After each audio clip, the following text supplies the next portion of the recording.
Hello, world. What's up, guys?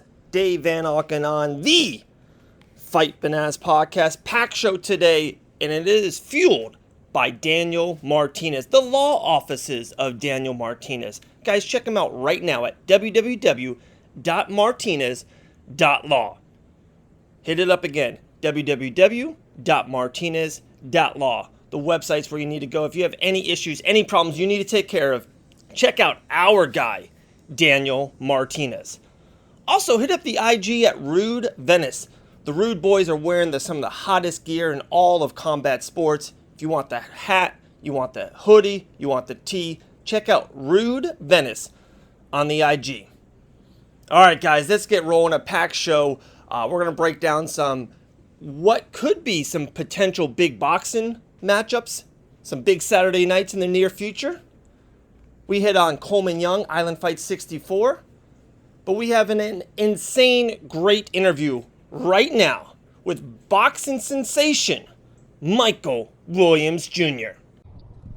All right, guys, big treat here on Fight Bananas podcast. My main man, Michael Williams Jr., undefeated. How you doing, brother? I'm doing great, man. Thanks for having me. Oh, absolutely, man. Pleasure. Have you anytime you want. Before we get into it, Roy Jones Jr. boxing last weekend, UFC Fight Pass, body shots. Before all of that, man, I just, as a father myself, man, I absolutely adore you guys from afar. Your dad's got so much love for you, all the support, all the people around you. I was in the Golden Nugget with you, I saw you always walk in with people. Of course, we'll mention Roy Jones Jr. in a second, but yeah. How does it feel, man, to have all that love, all that support, far and close to you? It just gives me just that loving feeling and just an extra motivation, honestly. I know I got people back home watching me, supporting me, and they really, really care and enjoy, watching me fight. So I already know I have a big support, and it just gives me that extra motivation, honestly. Right. And I love it, man. I love it. I have people that fly in, buy expensive tickets. They drive 10 hours to come see me fight. So I love it. No, it's outstanding, man. It's only going to get bigger and bigger. We'll get into that in a second. But of course, let's mention him. Man of the hour. The man's never really went away, but with the Tyson Jones fight on the horizon, it seems like in November, it was just cool for him to be in the building, the weigh-ins, and he was with you. He had your back, and fighters, everyone in that room was, envious of the spot you're in. How cool or how honored are you to be in that spot? Man, it's a blessing to especially be around them, or even just to train with them. So it's a dope experience. Like, I still have my moments because I've been with them for about almost 3 years, and still to this day I have my moments of wow, I'm actually with Roy Jones Jr. Because back in the day I used to watch him. I always used to look at his highlights and stuff. So he's just somebody that, I guess you would never thought, hey, it's about to be my coach in the future. Right. So I still have my shocking moments. Right, man. But it's dope. It's dope. Oh, unbelievable. Well. Yeah, the pinching is am I dreaming this? Is the GOAT, the greatest boxer of our lifetimes, Michael. To me, he is the GOAT, no question. I can't wait to see the Tyson fight to kind of literally put the exclamation point on that GOAT. But yeah, it's unreal, man. In the building, and he's so nice, and that's it's crazy, we're there, we're watching it, and every 3 seconds you see someone up trying to take a picture with him, and it's I get it too, I understand it. It's just, he's that one of the once in a lifetime kind of fighter, especially boxing wise. He is. But let's get into you. Still undefeated. God, man, it's that sweet science. I love it. I know you were talking about the headshot, but I love the body shots. I think it's maybe the most underrated thing going. Really, let's chop down the wood. How does it feel to get a knockout through via a body shot? It feels good. It's actually, I kind of I wouldn't say I knew it, but I feel like it was going to be open. I feel like that shot was going to be there. Because most of the time, a lot of guys, like you said, they do good, protecting their head. Right. And most of the time, that body will be there. So, the first round kind of came out probably looking for the headshot a little bit. So, we went back to the corner, made adjustments, and boom, that body shot was there. I got him out with it.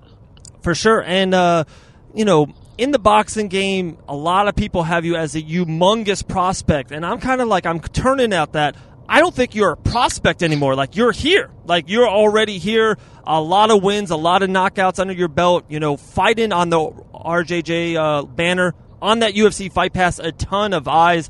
I've heard it's got really, really great views for that show, and Icon after it. How does it feel to kind of feel here? Do you feel that as yourself? Do you feel like, hey, I'm not a young prospect anymore. Like, I'm getting it. I'm kind of, my feet is really feeling good now here in the ring. Definitely, I definitely do feel like that. I'm 13-0. I feel like I'm ready, especially with the trainer I have in Roy. He showed me the back ends and all the little things I need to know. And I think I'm here. I'm ready. I'm ready for that step up. Right. That big part of the boxing. So I'm ready for it. We can't wait, man. Yeah, there's definitely levels, and I think it's definitely time for you, level up, see that next range, and I think you're just going to fly right through it. We can't wait. Big fans, like I said, from afar. But here we go. Boxing in 2020 is different. It's not like in the 90s with the Tyson and the Roy and Oscar De La Hoya. How does it feel like mixed martial arts and UFC is getting so much buzz? And you're young and you kind of feel you see that buzz too. Stylebender just had an insane knockout and all that stuff. How does it feel that you're trying to like bring boxing back up a little bit? You know what I mean? Like trying to get that buzz around boxing, trying to be that new wave. I feel like it's exciting, honestly, because especially as a young fighter, I can, especially having Roy Jones with me, I feel like we could bring that back. I can bring that back because my style. I just bring like a different taste to when you watch me. Right. So I feel like I can do that. It's exciting when you watch me. There's never like a dull moment. Something's going to happen. Yeah.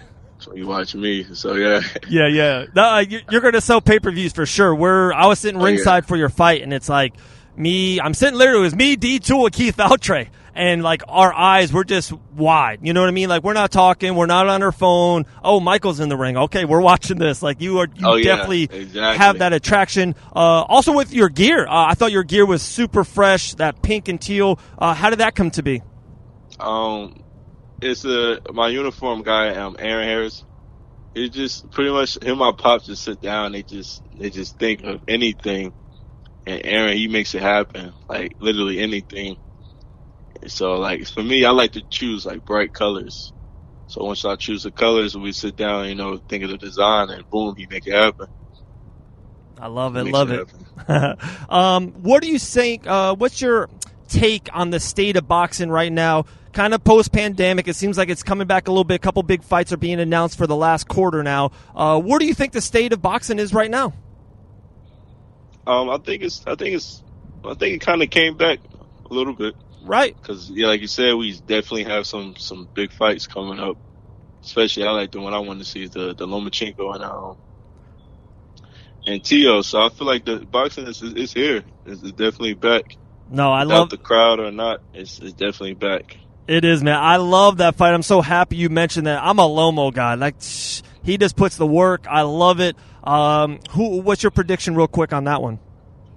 I don't even know. This is going to be something I'm just sit back, have some popcorn, and just watch. That's going to be a good boxing match. Yeah, absolutely. And, like, there's nothing like it. I remember before this pandemic happened, it was the Wilder Fury 2. And, and I'm an MMA guy. I am UFC guy, with Island Fights and Icon. I'm an MMA guy. But I'm telling you, there is nothing like it in the world than a big boxing match on a Saturday night. There's just nothing. It don't matter what UFC card is on that November. Everyone's watching Tyson Jones Jr. That's just what it is. And I think it's good. I think a couple big fights are in the works. And I think 2021 is going to be a major statement for boxing. And we just got to. Oh yeah, it is. They're going to they got to take over that Saturday night again. You know what I mean? Yep, you're right. So crazy. Right. What's one thing that training with RJJ? What's something that a detail that you have learned that it's so vital for the boxing game, or something you're like, wow, that little tweak that made a humongous difference in your fight game? with me personally, he teaches me like breathing and like punching with your hands and feet. You know that those two go together. Stuff like little things like that. Like honestly, no one's has taught me, and it makes a huge difference, especially with boxing, the competition, like the high level competition. He just teaches me like little things that you would never thought that would work, and like you can tell, and it's crazy because he teaches us this, and then like he goes to his highlights and it's there, so it's like a wow, and it's like what he's telling me like really works. So he teaches us like little things that you would never thought of that would work for the pros, right? And it's working. That's what we're working on now, and you get to like tell like a big difference in my boxing game. For sure. I love one thing you said there about the little things. Like, to me, that's the sweet science of boxing. It's little thing, this little thing, this little thing, and then you put it together, and the jab is crisp. And it's perfect. Exactly, you know what I mean? It's like the little things in the boxing game, man. Man, we're big fans, Michael, man. We don't want to take up that much more of your time. Appreciate it here. One, I want you to please throw out, your platforms, IG handles, Twitter handles, anything like that. And then two, let the people know, do you have anything on the horizon? Are you itching to get right back in there? The RJJ Boxing show for UFC Fight Pass? Anything, any news coming up? We're probably looking at least one more by the end of this year, right? At least one more, and probably I don't know who it's going to be with, but it's at least one more fight that end this in 2020. That's what we're looking for. Okay, and how about all your handles? You can follow me on Instagram at Michael Williams Jr. the Boxer, and on Facebook at Michael Williams Jr. And if you don't have any of that, you can just Google me at just Michael Williams Jr. Everything will come up right there. So everything you need would be there. There you go. 2020, man. Just Google it. There you go. Just get it. Google it. That's the easiest way to tell people now. Technology. Just Google it. I know. I'm teaching my I'm teaching my boy like math right now in school, and I'm like, man, I just look on your iPhone. Just put it in the calculator, son. Like, what are we doing here? My man, appreciate you. Appreciate your time. Well, let's talk soon, all right? Yes, sir. Thank you for having me, man. All right, brother. Later. All right, guys. Wow, what a great talk there. Michael Williams Jr. Loved it. Okay, let me kind of transition into this. Can beggars be choosers? My mom taught me, said that to you when you were young, right? Like, is that a thing still in 2020, post-pandemic? And I'm saying this because of this reason, especially with talking to Michael about it. I am a Buffalo Bills fan. We're rolling 4-0. Gators fan, undefeated, number 3 ranked team in the nation. We got LeBron James in the finals. The Yankees are still in the postseason. Like, all my teams and my guys are playing. And, of course, there's a UFC every single weekend. It's amazing. This is the best time in my sports life, fanhood, covering it, anything you want to talk about. It's just been epic. It's been just this moment in time. We had a couple rough months then in the late spring, early summer, and now we're getting to this moment of every day, every weekend, there's just a conglomerate of so many great sporting events to watch. And with the UFC putting on unbelievable shows, UFC 254, I cannot wait for Khabib and Gaethje. The fight nights, there's just so many. Brian Ortega versus the Korean Zombie, so there's so much. But let me back to my question: can beggars be choosers? I need a big Saturday night boxing match. I need it. Like, everyone that knows me knows I'm a basketball guy. I am a UFC guy. I cover it. I talk about it into this microphone on the daily. There's just a time in life with Mike Tyson, Evander Holyfield. We kind of transitioned to Oscar De La Hoya, the golden era. Of course, then there was Manny Pacquiao and Floyd Money Mayweather. And it's not fair for us now in 2020, post-pandemic, probably going into 2021. It's not fair for those guys to reach back. And, if Floyd's going to do it, Jones Jr. and Tyson, we talked about it with Michael. But we need a Saturday night. We need the sweet science to take over a Saturday night mega event. We need all the boys to get together for a Saturday night. We need guys like Earl Spence Jr., Triple G, Terrence Crawford. We need a Canelo. We need Lomo. It's like we need somehow a rivalry. We need these two guys to meet. We need 3 more wins in a row and a meet. Fury Wilder 2 was like this. And I think 3 will be like this too. But we need boxing. We need you. We're asking for you guys to give us a couple Saturdays that are, it doesn't matter if college football, what's on, what big SEC game is on. It doesn't matter what fight night is on for the UFC. They usually don't try to go against a pay-per-view. It doesn't matter what baseball playoffs are happening or what's happening in the bubble in Orlando in the NBA. A Saturday night, the big boxing match, there's nothing like it. There's nothing like it. And us, as fans, will definitely be choosers when boxing takes over Saturday night. All right, and the show keeps rolling. This part of the podcast here at Fight Bananas 324. God, we are rolling. We're so proud. We're so pumped. We're so thankful that you guys are keep on hitting us up, man. The downloads are insane. Just very, very grateful here at the Fight Bananas podcast. Guys, we're going to have a interview with Naomie Young. She is now the Flyweight female WCFL champion. Great time. This is a great interview. I hope you guys really enjoy this. This is just a little nugget. We went on live, but I wanted to really add this to the podcast version. And right after Naomie Young, we're going to hit up on a little bit of a Coleman Young. Look at that. I didn't even plan this. This is the Young and Young show. And then also I do want to kind of hit on the future UFC Fight Pass dates. I'm talking about Icon and Roy Jones Jr. boxing. So we're going to hit that up right after Naomie Young's interview. All right, guys, we are back. Now I can say and new. Is that like a thing? The champion, Flyweight WCFL Flyweight champion, Naomie Queen Kong Young. How are you? I'm doing awesome. Really happy right now. Very just good. Relaxing and stuff. I hear about it all the time of fights, win or lose. Like there's like this come off, you know what I mean? Like there's just this, there's nothing like it. You train so hard, you put in so much hard work in there.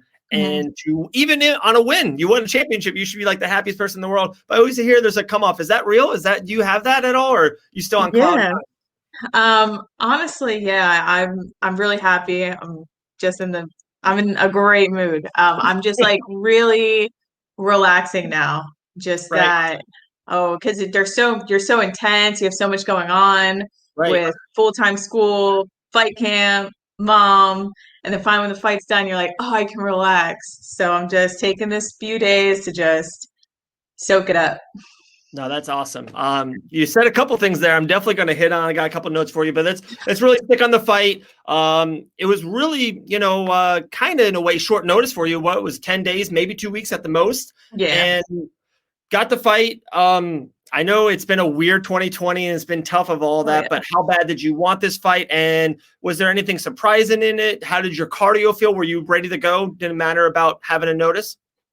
Yeah. So, we were ready, honestly. Yeah. We wanted a fight. I've been waiting for months. Like, luckily, my fiance, he trains as well. So during coronavirus, we were still home. We were still working.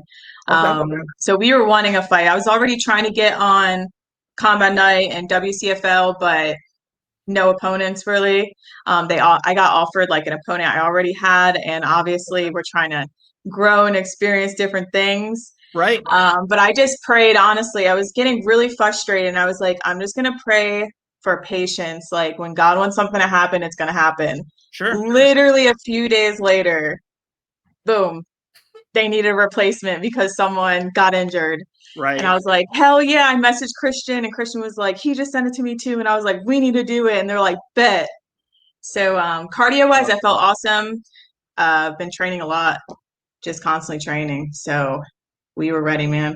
It was just about figuring out that game plan for this opponent. Right. And I'm going to kind of transition there. I still want to go back to the fight of the night, all that stuff. I still want to go back to it. But mentioned Christian, you mentioned game plan, Dark Wolf. I'm just like, I've talked to him many of times. We were up there with Christian for Icon. Yeah. I'm just more Awesome and fight. more falling for the gym. Like you guys are just like so on point, so analytical in a way. Like I just feel like it's a very, very smart place to train. Am I off? Am I right on that one? Or is it, we're just a couple of us, we just work super hard and we get it done? Or is it a little bit smarter than the normal gym? I would say so. Okay. Usually, maybe if you go to a different gym, they're like, oh, you want to fight? All right, here's a fight. Right. At Dark Wolf, we're like, they don't ever want us to have an easy fight. They want us to still be challenged. Right. But we're always looking at our opponents and we're always going to go through a game plan. We're always going to look at their weaknesses, look at our strengths and see what we can use. They definitely like to break it down. We're never walking in there clueless. But yeah, they've been in the fight game for so long. Like they just know. I like know. my 20 plus years. Yeah, like My after Icon, we went out to eat afterwards, and Christian and his dad came out, and we're sitting on the couch. There's Pearl Gonzalez. There's multiple fighters there. We're just hanging out, and the stories are just, they're bouncing back and forth. We're all telling stories, and of course, just Christian's dad is just like he's telling these great stories from like 2001. It's like what? Yeah. 2001 I was in high school. Like it's like mind blowing. And he's just such a wealth of knowledge of the sport of mixed martial arts. He's got so much, and like you can see watching Christian, we were there ringside for that fight. He's like, you can see how smart of a fighter he is. Like whatever is working, maybe it wasn't part of the game plan pre-fight. But midway through the second round, I'm going to do the leg sweep trip. I'm going to get him down again. And that's what he does. It's a really good camp. Yeah, dude, Christian's been doing this since he was a baby. Yeah, this is like, this is him. This is, it just, I'm really lucky to have them really open up my mind. I think that's why I've been able to progress faster is because they've been in it for so long and doing it so long. They know how to really get you to see the game for itself. Yeah.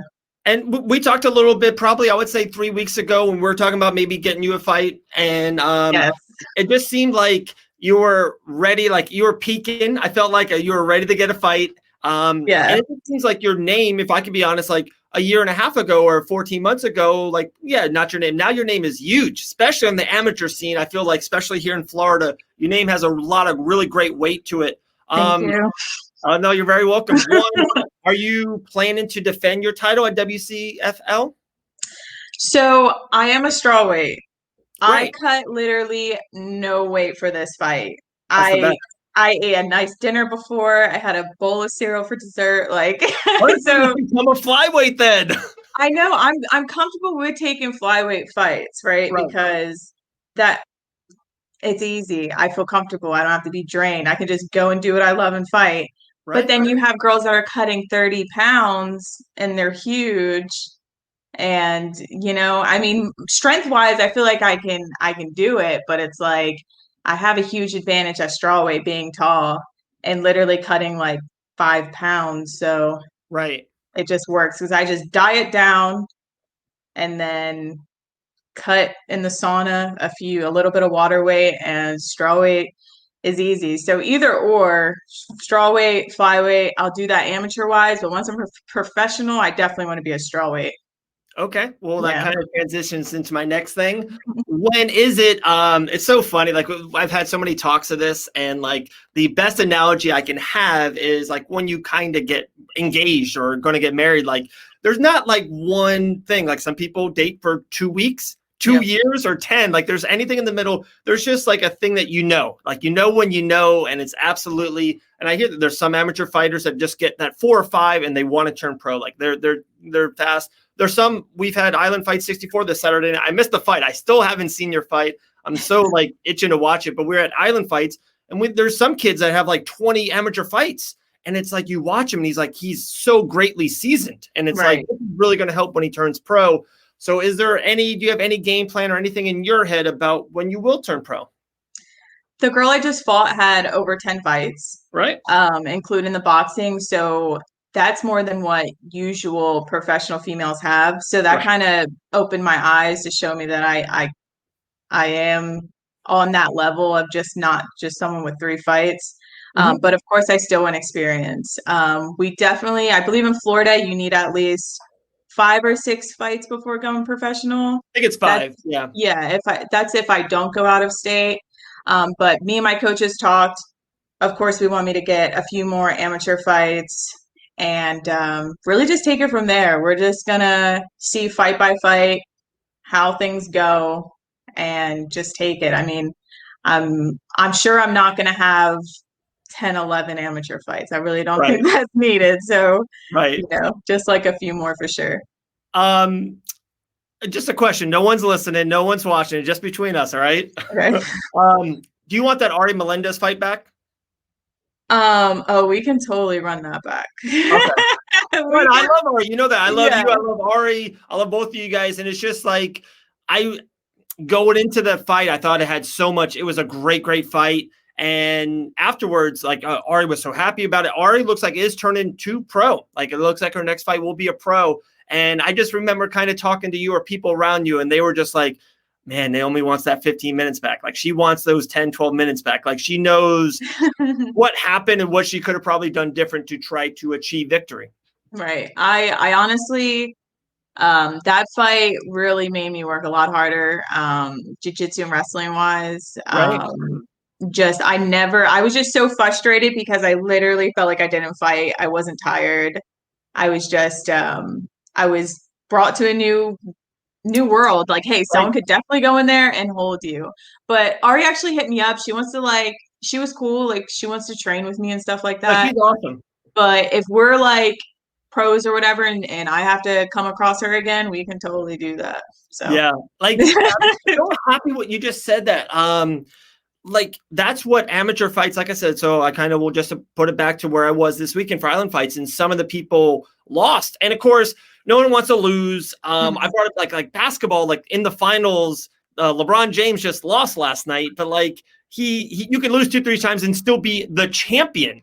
In MMA, you guys fight 2, 3, maybe 4 times a year if you're lucky. So a loss is like you almost kind of like 3 months down the drain. Like I get it, you know what I mean? But they were so upset that they lost. And I was like, guys, it's a lesson. Like you learn something. Right. You're not professional. You learn that maybe don't get held against the cage. Maybe get a better weight cut. Maybe, hey, you really got to work on the jab. You have the distance, keep them off you, whatever it is. It just feels like at an amateur level, it's just great learning lessons, I think. Yes, exactly. That was another big thing Christian and them told me after the fight. They were like, listen, it's good it happened now, because when your amateur record's wiped once you become a pro, and this is like when we're learning. But when you're really competitive, I'm very competitive. I do not like losing. So regardless of if it's a race down the street, so I can see with fighters, you have that type of personality where it's just going to affect you. But that is really what helps you get through it was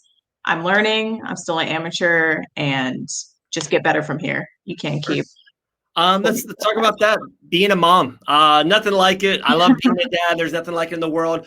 How is it to get into a cage, get into a fist fight for, 10, 15 minutes, but, at night, you're probably gonna have to tuck your girl in bed. Sooner or later, you have to go back to a mom. What does that do for you as a fighter? Honestly, it's getting a lot easier with her being older. She's 3 now. She gives me so much motivation. Like, they brought her up to the corner while I was like warming up before the fight. And I just like looked at her and I was like, Mommy's going to give you that belt. Cause she was looking at it at weigh-ins and she was like, ooh, shiny. Like she just wanted to keep touching it. That's awesome. She just gives me so much drive to just want to know that I'm fighting for her. Like I'm fighting for our future. And it's I transitioned right back to mom after. Like as soon as I was done the fight, Robbie walked her up to the cage. I kissed her, and it's just all natural. Like I'm so used to her being there, even at the gym when I'm sparring, when I'm training. Right. So it's kind of like it's all one. No, that's awesome. I love it. The lives meld together very well. It seems like from afar. Yeah. All right. So last question, and then I kind of have like some UFC kind of questions, some fights that I would love your take on. Okay. Is if you had to guess or predict or maybe just speak it out there, speak it into it, like 2-3 years from now, 2023, 2022, where do you want Naomie Young to be? Like, where do you want to be professionally? Is there a certain brand that you want to be a part of? Is there a certain goal you want to be at? So 2-3 years from now, where is Naomie Young at? 2-3 years, I feel like I should definitely be a professional by then. Okay. I feel like coronavirus and all that should be done, so I should be able to keep competing, right? You put it out there. You put it out there. I'm hoping that everything stays normal. We can keep having shows, so we can keep fighting. Of course, my main goal is to be a world champion. That's what I want. That's why I'm doing this. I don't do this to be number 2 or 3. Like, I'm doing this to be the world champion. So that's going to be the goal every time, every fight. I'm sure that with my team, we're going to figure out what steps to take to get there. Right. But yeah, 2-3 years from now, and brand, do you mean like which promotion would I want to go to? I would say first, probably, I look at Invicta. I would love to have a few fights with them starting off as a professional. Okay.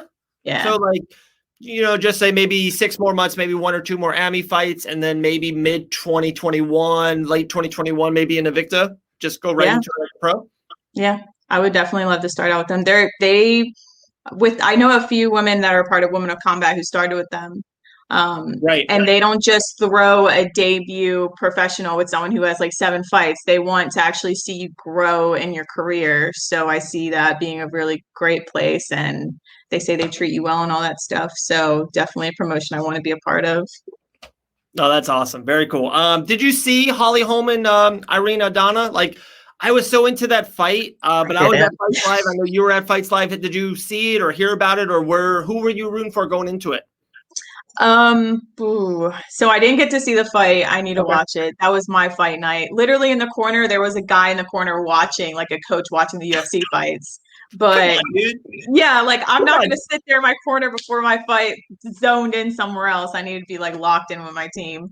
But I'm definitely going to probably take a look at that. I really love Holly Holm. But we were discussing that it seems like now she's a gatekeeper to see who's going to fight the champion. That's what they were pretty much saying. I know a lot of people are talking about her age and this and that. But I mean, she's awesome. I personally think she's awesome. She's so good. Yes. And this is a word that probably no one will ever say with Holly Holm, but I'm going to go there. This is why I like doing what I'm doing, I guess. I think in a weird way, she's underrated. And a lot of people are like, what? Why would she's lost. Like, she loses to probably the best females of all time. And I think, too, if it's one of those things, she had, like, bad luck in a way. She's fought them at the wrong time. Like, she's fought Amanda Nunes when, like, she was at Amanda Nunes' top and peak. Right. Valentina, like I think she fought Valentina before we, the public, really knew how great Valentina was. And now we're like, oh, no one's going to beat Shevchenko. Like, she's amazing. Right. She's a goat. Exactly. And it's like, but then everyone else she's beat. Like, her record, against Pennington and Aldana, the Rousey thing, she has that once-in-a-lifetime statement win with that. She's lost to some of the greatest female fighters of all time. Like, that's life. Like, that's okay. Yeah, I definitely had it for her because she has so much experience. She had way more experience. I think that I personally love her, so I would want her to make a comeback. I want her to be like, yeah, let's go. But then I love Nunes. So it's all very complicated. It is. Life is complicated. Yes. Dude, so it looks like I heard that last after Saturday night in the fights. I think looks like Holly Holm versus GDR, who won, the Iron Lady. She won that night as well, and kind of have one more match. That's the number one contender. Then the winner would fight Amanda again because they both kind of fought her and lost. So I was like, that's cool. I like that fight a lot.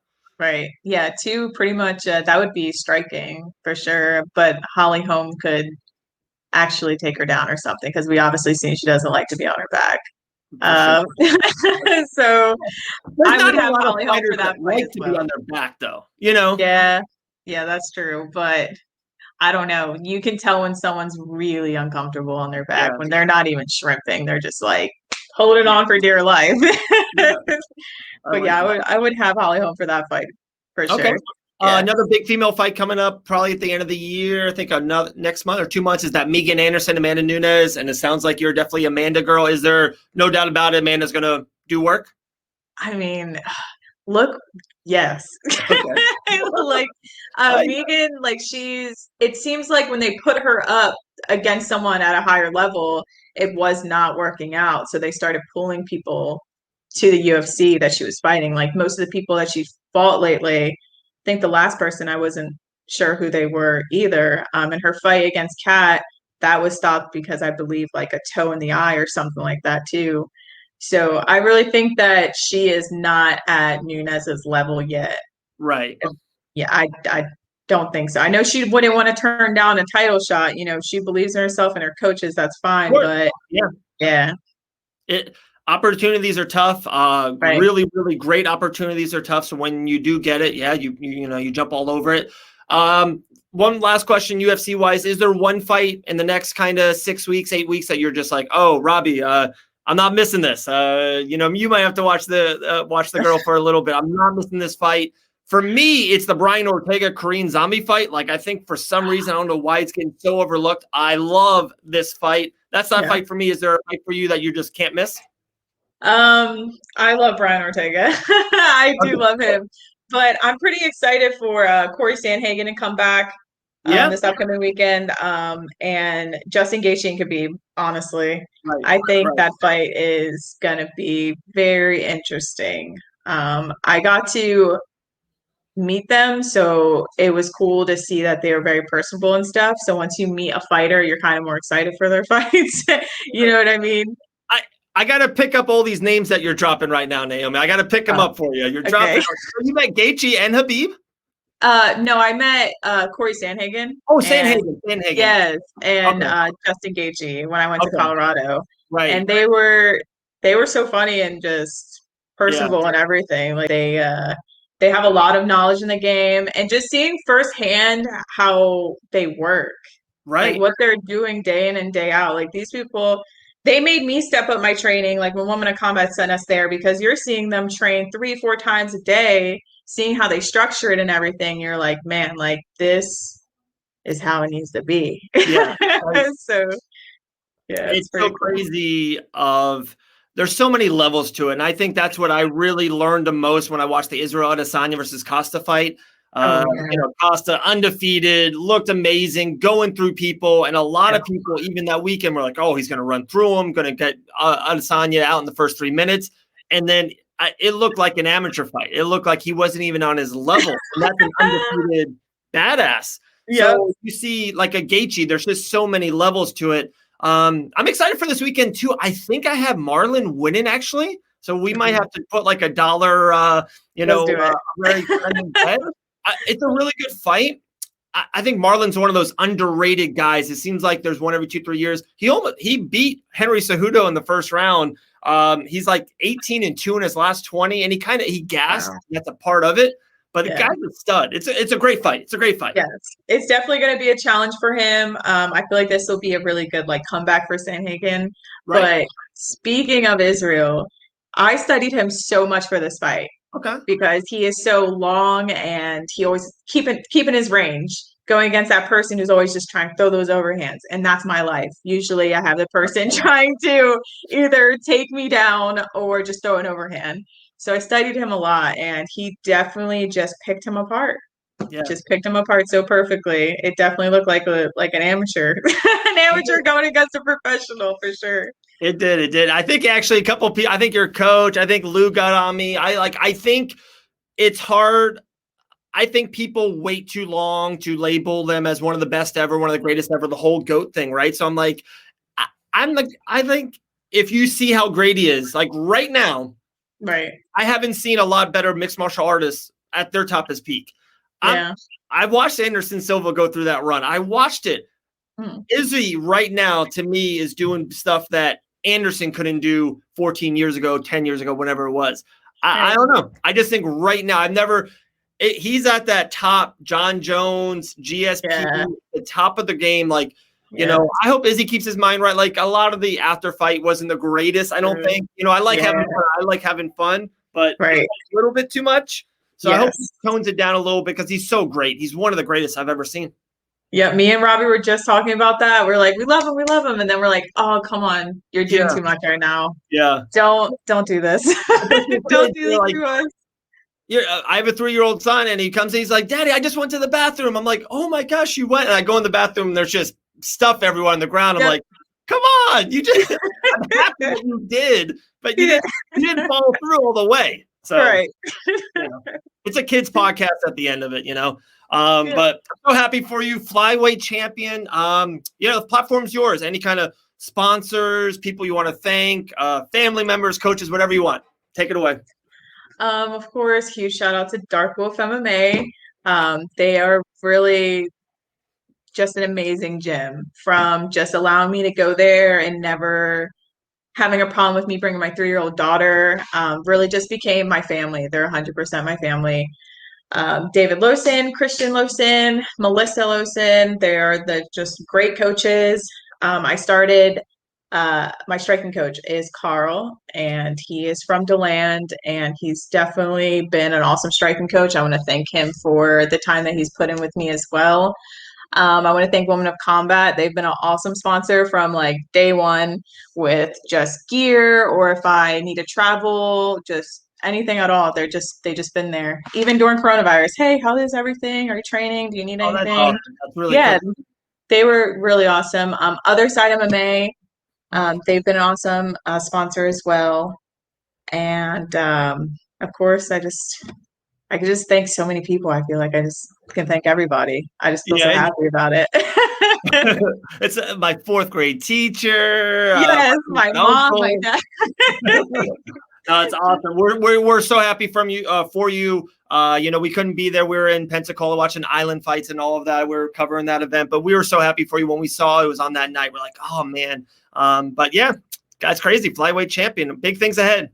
If you send me your email, I can send you a link to look at the fight if you like. Done. Okay. Done. And then, retro grappler with these rash guards. These are the best things ever. Yeah, that's really cool. Sweet design. He comes up with some cool stick designs. Yeah, good stuff right there. Yeah. Naomie, thank you so much. Appreciate you. Appreciate your time. And hopefully we'll talk soon. All right. For sure. Thank you so much. Later. Thanks. Man, what a great interview. I absolutely love talking with Naomie. You could just tell her voice. She was just so happy, so pumped, so elated. It's hard. We're post-pandemic. It's hard to get fights. A title fight as an amateur. She really wanted another belt. You can see she wanted the belt for her daughter. Awesome time. Awesome interview. And that was fueled by Fusion CBD products. Hit them up right now on the mother site, guys. Just our gang, you know what I mean? FusionCBDproducts.com. That's FusionCBDproducts.com. Hit them up right now. Hit up their IG page. A ton of new stuff from, I'm telling you, they have this rub, this little stick, this little rub you put on your body. I'm 36 years old. I feel like I'm in my prime. I'm 23, and that's because of Fusion CBD products. Hit them up at FusionCBDproducts.com. All right, we're going to end this the pod with a really cool, my thoughts on Coleman Young. But before I do, let me just hit you on some dates. All on UFC Fight Pass. I'm talking October 22nd, Roy Jones Jr. Boxing and Icon, same night. Then we're going to fast forward into November. We're going November 19th, RJJ Boxing. And then the next night, the 20th, we're going to be Icons once again. Icon Fighting Federation, a huge MMA show. The Bella Mears on the October 22nd show. Will she be back for November? We'll see, right? And then we roll into December. 3 dates in a row, the 9th, 10th, and the 11th. The 9th and 10th are RJJ Boxing, and December 11th will be Icon Fighting Federation. And then don't forget, our guy Dean Toole will close out the show December 19th for Island Fights 65. And if Island Fights 65 is anything like Island Fights 64, especially the moment we were introduced to Coleman Young. What's up, guys? All right, so Island Fight 64 is in the books, and I'm driving back home. Can't wait to be back home with the family and all of that. And I'm doing so much thinking, right? The show's over, so much is going on, and it's hard to sometimes comprehend everything that you saw. So it's like the movie Inception. Sometimes it's like minutes, hours later, days later, you're like, how was that movie? And it's like, oh, no, it was phenomenal. It was a great movie, you know? And the inception of Island Fight 64 was Coleman Young. Like, it took me a little bit. And in the moment, so for one, I'm sitting ringside. I got Brock Weaver. I got Max Nustaki sitting right next to me. And light heavyweight matchup. I talked about Coleman Young going into this fight. We did some Island Fights. We did some preview shows on their IG handle. And talking with the matchmaker, Devin Adams, the Grizzly. And, you know, he's like, Coleman Young. This kid is it. He's next. You know what I mean? A monster, right? And so I look him up, and I'm like, I see that he was a wrestler, a football player. He's just a big hoss, big kid. I remember seeing him at the last Island Fights, probably 2-3 months ago, maybe 10 weeks, right? You know? And I was hoping to see growth. I love exponentially growth for young mixed martial artists, because when I see that, that's when I know, oh, we got something here. So he's fighting tough as hell. Jay Mitchell. Man, I'm a big Jay Mitchell fan myself. Huge power. I'm like, guys, this fight was getting slept on by so many. You know what I mean? I really think this was people were sleeping on how good a fight this is and how good a fight this is. You know, we're going to look back 3 years later and be like, what? These two men fought? So, like I said, I'm sitting ringside. Coleman's got the fans hyped. He comes into an amazing song. He's got a table right there by the ring. People are going nuts, right? Team Remedy, you know, Cam Bennett, all this. They're going nuts. The place is bananas. And referee Larry Downs is kind of in the back. They're right in front of me. I'm sitting ringside, kind of towards the left corner. You guys can see the video on the IG Fight Bananas official. And I'm recording it a little bit, and I can just tell he doesn't do it on purpose, because Coleman is such a big boy. He's a hoss, right? He's 6'3", 6'4". And Jay Mitchell tries to knee him, and he knees him into the grapefruits. Us men, we know what, you know. So, it's just one of those things. I don't care if you're in a fight. I don't care if you're holding a baby. I don't care if you're eating a cheesy gordita crunch at Taco Bell. When someone gets you there, right, you just, you put your hands down. You just kind of go to them right away. So Coleman Young puts his hands down. He's like, he wants to protect it.